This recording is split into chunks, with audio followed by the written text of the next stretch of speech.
बिस्मिल्लाहिर्रहमानिर्रहीम। Dear students, अस्सलाम वालेकुम। क्या हाल चाल हैं? ठीक हैं, खैरियत से हैं माशाल्लाह। फ़िज़िक्स का हमने एक लेक्चर टॉपिक अपना एक चैप्टर जो चैप्टर नंबर 10 है वो कंप्लीट कर लिया और बड़ा अच्छा फीडबैक है और आप लोगों ने तैयार भी कर लिया। Very good, keep it up. और इसी तरह जो लोग अभी तक इंटरेस्ट नहीं ले रहे, बेटा आप लोग इंटरेस्ट लें, ये बहुत अहम टाइम है और साथ साथ तैयार कर लें। कोई क्यूरीज़ हैं डिस्कस कर लें, नहीं समझ आता दोबारा पूछ लें, कोई ऐसा इशू नहीं है। और नोट्स भी अवेलेबल हैं, तैयारी करें, टाइम को किल ना करें प्लीज़। और आज जो हम नया टॉपिक स्टार्ट करने लगे हैं यूनिट नंबर 11 जिसका नाम है जी साउंड।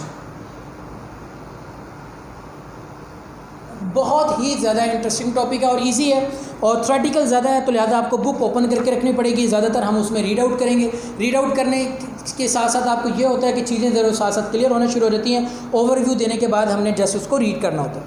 तो साउंड भी क्या चीज़ है, साउंड में भी हमने देखना है कि साउंड वेव, हम वेव का ही टॉपिक में लास्ट चैप्टर में हम डिस्कस करते रहे कि वेव क्या है। वेव मीडियम की ज़रूरत होती है, कईयों के लिए नहीं होती। वाटर वेव है, साउंड वेव है ये। तो अब आप ये देखें कि जो वेव हमें सुनाई दे सके उस तरह की वेव को हम क्या नाम देते हैं? साउंड वेव का नाम देते हैं और चैप्टर का नाम भी साउंड ही है। तो पेज नंबर जल्दी से 20 ओपन कर लें और उसके ऊपर वो देखें, वो कहते हैं we know that vibrations of object in any medium produce wave. हमें ये पता है कि किसी भी मीडियम के अंदर जब हम वाइब्रेशन को प्रोड्यूस करवाते हैं तो हमारे पास क्या प्रोड्यूस होती हैं? Wave. For example vibrator of ripple tank produce water wave. The medium in this case is liquid but it can also be gas और a solid. Now we will discuss another type of wave that we can hear, sound wave. मैंने अभी आपको बताया कि जो wave आप सुन सकते हैं उसको हम क्या नाम देंगे? साउंड वेव का नाम देंगे। तो साउंड वेव हम डिस्कस करते हैं, वो कहते हैं like other wave sound is also produced by vibrating bodies due to vibration of bodies. The air around them also vibrate and the air vibration produce sensation of sound in air. होता यह है, मैं अब आपको थोड़ा सा generally बता दूं ताकि फिर बाद में रीड आउट कर लें कि जब भी कोई वाइब्रेटिंग बॉडी वाइब्रेट करेगी, लेट्स सपोज कि मेरे हाथ में कोई भी एक वाइब्रेटिंग बॉडी है जैसे ट्यूनिंग फॉर्क की है, तो अगर वो वाइब्रेट करती है किसी चीज़ पर मारने के बाद तो वो क्या करती है कि एयर को कंप्रेस करेगी, रिफ्लेक्ट करेगी। आपको याद होगा कि हमने एक लॉन्गिट्यूडनल नेचर ऑफ वेव जो देखी थी कि वो क्या करती है कि वो कंप्रेस करती है, रिफ्लेक्ट करती है। तो वो सोर्स ऑफ साउंड से लेकर मेरे एयर तक के दरमियान की जो हवा होगी, समझ लें वो एक पाइपलाइन के थ्रू आप उसको इमेजिन कर लें, वो उसकी एयर को कंप्रेस करेगी, रेट करेगी, कंप्रेस करेगी, रेट करेगी। इसी फिनोमिना से वो मेरे पास आएगी। और मेरे जो एयर का जो ड्रम है वो भी इसी तरह एक ड्रम टाइप एक चीज़ है, एक झिल्ली है, उसके ऊपर जब वो पड़ती है तो वो भी क्या करती है? सेम फिनोमिना के साथ क्या करती है? वाइब्रेट करती है। जब वो वाइब्रेट करती है तो अल्लाह ताला ने एक सिस्टम बनाया हमारे कान के अंदर, हमारे दिमाग के अंदर, वो उसको रीड आउट करता है तो हमें कुछ चीज़ सुनाई देती है। जिस फिनोमिना के थ्रू वो पीछे से वाइब्रेशन आ रही होती है उसी तरीके से हमारे पास होती है। अब आप कहेंगे कि सर अगर बहुत ज़्यादा आवाज़ आ रही है तो यस, अगर बहुत लाउडली आवाज़ आएगी तो हमारा जो एयर ड्रम है वो स्पीडली क्या करेगा? वाइब्रेट करेगा और वो इसी तरह क्या हो सकता है? डैमेज हो सकता है। इसलिए मना किया गया कि ज़्यादा ऊंची आवाज़ के करीब आपको नहीं होना चाहिए। या जब आप एयर प्लग लगाते हैं या हैंड फ्री लगाते हैं आप अपने मोबाइल के थ्रू, तो जब वॉल्यूम आप मैक्सिमम करते हैं तो वो एक आपको एक सर्टन वॉल्यूम से ऊपर बता रहा होता है कि इससे ऊपर आपने वॉल्यूम किया तो आपके एयर के लिए क्या होगा? प्रॉब्लम होगा, क्योंकि वो डायरेक्ट आपके एयर के साथ होते हैं और इस वजह से फिर आपका जो है वो कम वक्त के साथ साथ वो झिल्ली जो है वो आपका जो ड्रम जो है वो थोड़ा सा डिस्टर्ब हो जाता है, उसकी वाइब्रेशन या उसकी सेंसिटिविटी वो नहीं रहती तो आपको ऊंचा सुनाई देता है। तो इसलिए जो बुज़ुर्ग लोग होते हैं जब एज ज़्यादा हो जाती है उनकी ये प्रॉब्लम हो जाती है। तो लिहाजा यही सारी चीज़ें हम इस चैप्टर में डिस्कस करेंगे।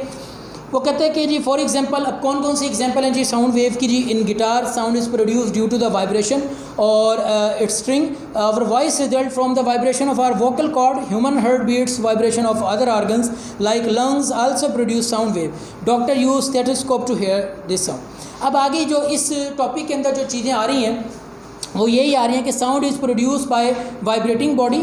तो एक्टिविटी जो 11 है वो यही है कि इन अ स्कूल लेबॉर्ट्री जी। तो स्टूडेंट्स हम ये डिस्कस कर रहे थे कि साउंड में इस टॉपिक में ये जो आपको ग्रीन कलर में जो आपको लिखा हुआ नज़र आ रहा है कि sound is produce by a vibrating body, ये एक हेडिंग भी है, ये शॉर्ट क्वेश्चन भी है कि इसके साथ आप लगा दें how sound is produce by a vibrating body. तो इसी एक्टिविटी को आपने लिखना होगा और यही आपका आंसर हो जाएगा। और यही हम देखते हैं कि वाक़तन किस तरह जो है वो साउंड प्रोड्यूस हो सकता है किसी वाइब्रेटिंग बॉडी से। वो कहते हैं स्कूल लेबॉर्ट्रीज़ के अंदर वो use device called tuning fork to produce a particular sound If we strike the tuning fork against rubber hammer, the tuning fork will begin to vibrate. We can hear the sound produced by tuning fork by bringing it near our ear. We can also feel the vibration by slightly touching one of the prongs of the vibrating tuning fork. अच्छा भाई ये tuning fork के आपको side diagram में नज़र आ रहा होगा, ये यू शेप इस तरह का होता है, इसके ऊपर छोटे छोटे से प्रॉन्ग्स होते हैं. प्रॉन्ग्स मीन जैसे अगर आप कह लें कि जैसे झाड़ू के आपको तिनके नज़र आते हैं, इसी तरह के जैसे आप इसको किसी रबड़ हैमर के ऊपर लगाएंगे तो आपको क्या होगा, ये अजीब सी सुन करके आपको आवाज़ देगी.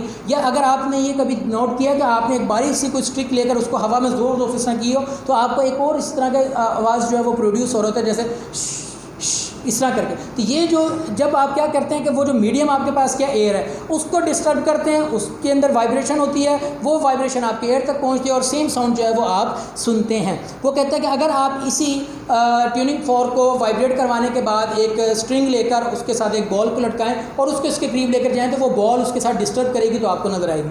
या अगर आप ये देखें कि ये कोई स्प्लैशिंग चीज़ होती है, जैसे कि कोई जूसर में जैसे आपके पास मिक्सर एक होता है जिसमें दही बैठने के लिए या कोई और चीज़ मिक्स करने के लिए, उसको अगर आप वाटर के अंदर करें तो आपको स्प्लैशिंग किस्म का साउंड प्रोड्यूस होगा, क्योंकि वो भी वाइब्रेट कर रहा होता है. तो वो क्या करता है, वाटर मीडियम को क्या करता है, डिस्टर्ब करता है, तो आपको एक आवाज़ सुनाई देती है. इसका मतलब ये हुआ कि वाकई जो है वो वाइब्रेटिंग बॉडी से क्या होता है, साउंड प्रोड्यूस होता है. ओके, अब अगली जो टर्मिनोलॉजी है वो कहता है कि sound required material medium for its propagation.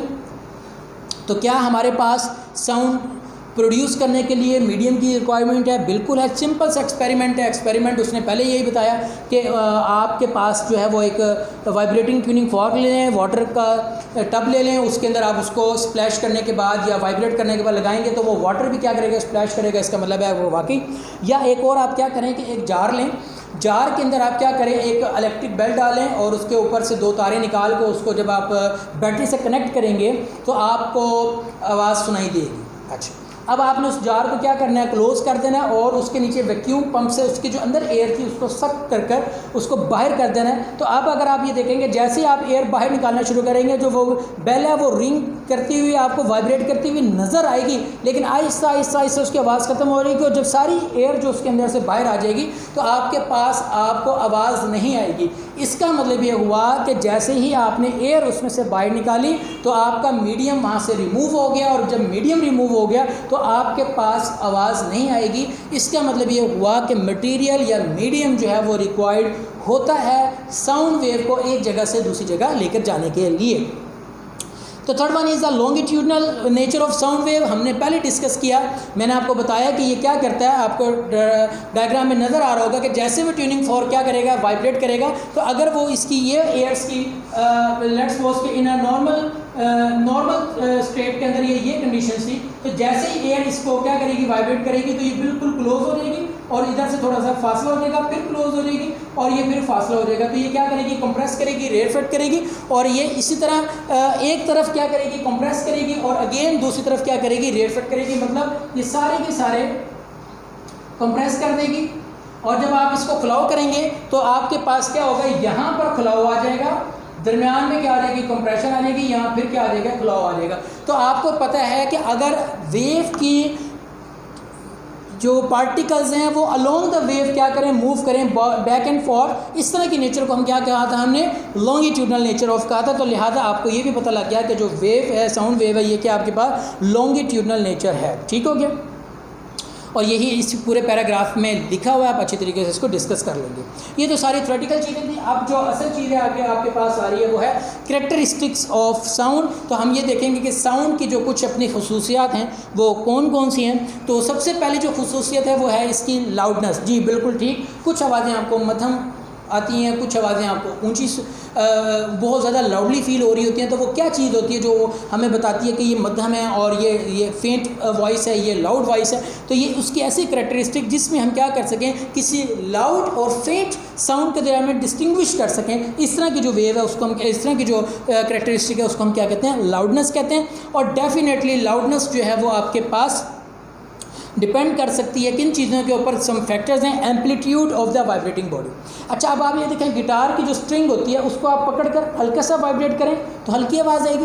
थोड़ा दूर लेकर जाएं यानी एम्पलीट्यूड बढ़ा देंगे तो उसकी तेज़ आवाज़ आएगी. इसी तरह आप जो ड्रम होता है जिसको ढोल कहते हैं उसको हल्का सा थप करेंगे तो कम आवाज़ आएगी, ज़ोर से करेंगे, ज़ोर से करने का मतलब है उसका amplitude from the mean point two extreme point तक का जो डिस्टेंस होता है वो आपने बढ़ा दिया, उससे आपके पास लाउड जो है वॉइस जो है वो क्या होगी, क्रिएट होगी। अच्छा, एक चीज़, दूसरी चीज़ आपके पास क्या है, area of the vibrating body. ये तो बहुत ईजी है, बिल्कुल छोटी ड्रम जिसको ढोल की कहते हैं उसको बजाने में, बड़े ड्रम को बजाने में आपके पास जितना ज़्यादा एरिया बड़ा करेंगे उतने ही एयर के मॉलिक्यूल जो है वो वाइब्रेट करवाएंगे, उतनी ही जो है वो आवाज़ जो है वो क्या होगी, ज़्यादा पैदा होगी। फॉर एग्जांपल वो पेज नंबर 23 टॉप पर देखें, sound produce by large drum is louder than by small one because of its large vibrating area if you strike.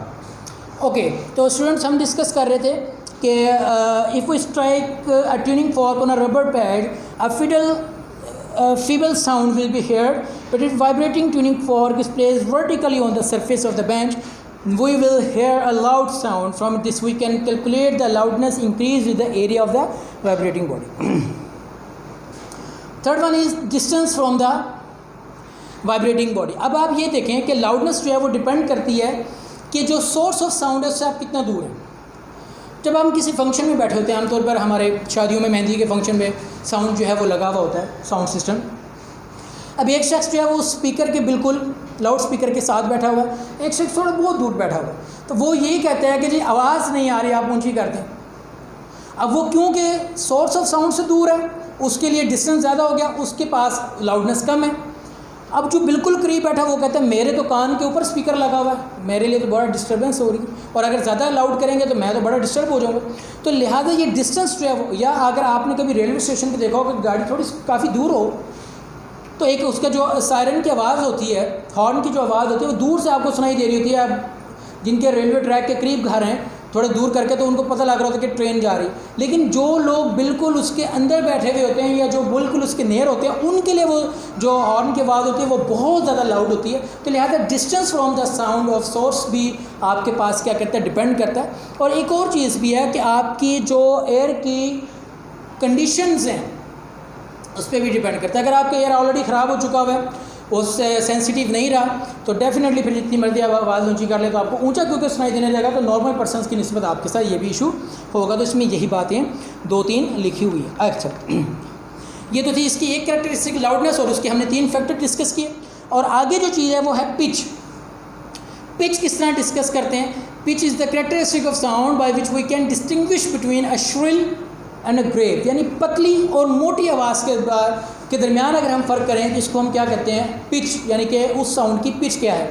आमतौर पर आपने लेडीज़ और जो बच्चे हैं उनकी आवाज़ बारीक होती है, और जो मेन होते हैं उनकी आवाज़ जो है वो थोड़ी सी मोटी होती है। ये डिपेंड किस पर करती है? फ्रिक्वेंसी पर करती है। It depends upon the frequency. Higher pitch means a higher frequency, और जितनी ज़्यादा फ्रिक्वेंसी ज़्यादा होगी उतनी वेवलेंथ क्या होगी, कम होगी। ये भी बात ज़हन में रखिएगा। Frequency of the voice of ladies and higher than that of the man, therefore the voice of ladies and children is shrill and high of pitch. The relationship between frequency and pitch is illustrated in figure. तो आपको ऊपर एक figure में दिखाया गया कि low frequency का मतलब ये देखें कि लो पिच, और लो पिच का मतलब लो फ्रिक्वेंसी का मतलब है कम फ्रिक्वेंसी, यानी कम नंबर ऑफ वेव जो है वो क्या करेंगे, ट्रांसफर करें। तो कम नंबर ऑफ वेव का मतलब है कि ज़्यादा डिस्टेंस है दो वेव्स के दरमियान, यानी वेवलेंथ ज़्यादा होगी तो फ्रिक्वेंसी क्या होगी, कम होगी। मैंने आपको पहले भी डिस्कस किया था लास्ट लेक्चर में कि वेवलेंथ और फ्रिक्वेंसी जो है वो आपस में क्या है, रेसिप्रोकल होते हैं। एक चीज़ ज़्यादा होती है तो दूसरी कम होती है। Third one is the quality. Quality क्या कैरेक्टरिस्टिक ऑफ साउंड है, जिसमें हम डिस्टिंग्विश करते हैं between of two sound of same loudness and pitch is called quality. एक ही चीज़ आपके पास क्या है, लाउडनेस भी सेम है और पिच भी सेम है, लेकिन क्वालिटी डिफरेंट है। मतलब अगर मैं आपको कहूँ कि किसी रूम के बाहर आप जाकर खड़े हो जाए और मैं अंदर से फ्लूट की आवाज़ लूँ या पियानो की लूँ, तो आप मुझे बताएंगे कि ये सर फ्लूट है और ये पियानो है। ये क्या चीज़ आपको बताएगी? ये उसकी क्वालिटी बताएगी कि ये सर ये चीज़ है और ये चीज़ है। जैसे कि एक अच्छी आवाज़ और एक बुरी आवाज़ में पता लग जाता होता है कि कौन सी चीज़ किस तरह करती है। तो इसकी भी साथ वेव फॉर्म बनी हुई है। तो आज जो हमने इस टॉपिक में लेक्चर में डिस्कस किया वो चैप्टर नंबर 11 स्टार्ट से लेकर और इसकी कैरेक्टरिस्टिक्स तक हमने डिस्कस किया। थ्योरेटिकल बेस है, सारा अच्छी तरीके से तैयार कर लीजिएगा। 11.2 आर्टिकल यानी कि जो कैरेक्टरिस्टिक ऑफ साउंड जो है वो आपके पास बहुत इंपॉर्टेंट है। तो 11.1 एंड 11.2 2 जो आर्टिकल्स हैं वो आपके पास आज की क्या है, डायरी है। ये आपने अच्छी तरीके से तैयार करनी है। तैयार करके शॉर्ट क्वेश्चन के नोट्स अब आपके पास अवेलेबल हैं, उनको वहाँ से देखें और साइड इन्फॉर्मेशन अच्छी तरीके से तैयार करें और मुझे आप इसकी रफ प्रैक्टिस सेंड भी करें, और अगर कोई क्यूरीज हो तो वो डिस्कस भी करें। नेक्स्ट लेक्चर में इंशाल्लाह हम जो है वो इंटेंसिटी के बारे में पढ़ेंगे। तब तक के लिए मुझे इजाज़त दें। Thank you. अल्लाह हाफ़िज़।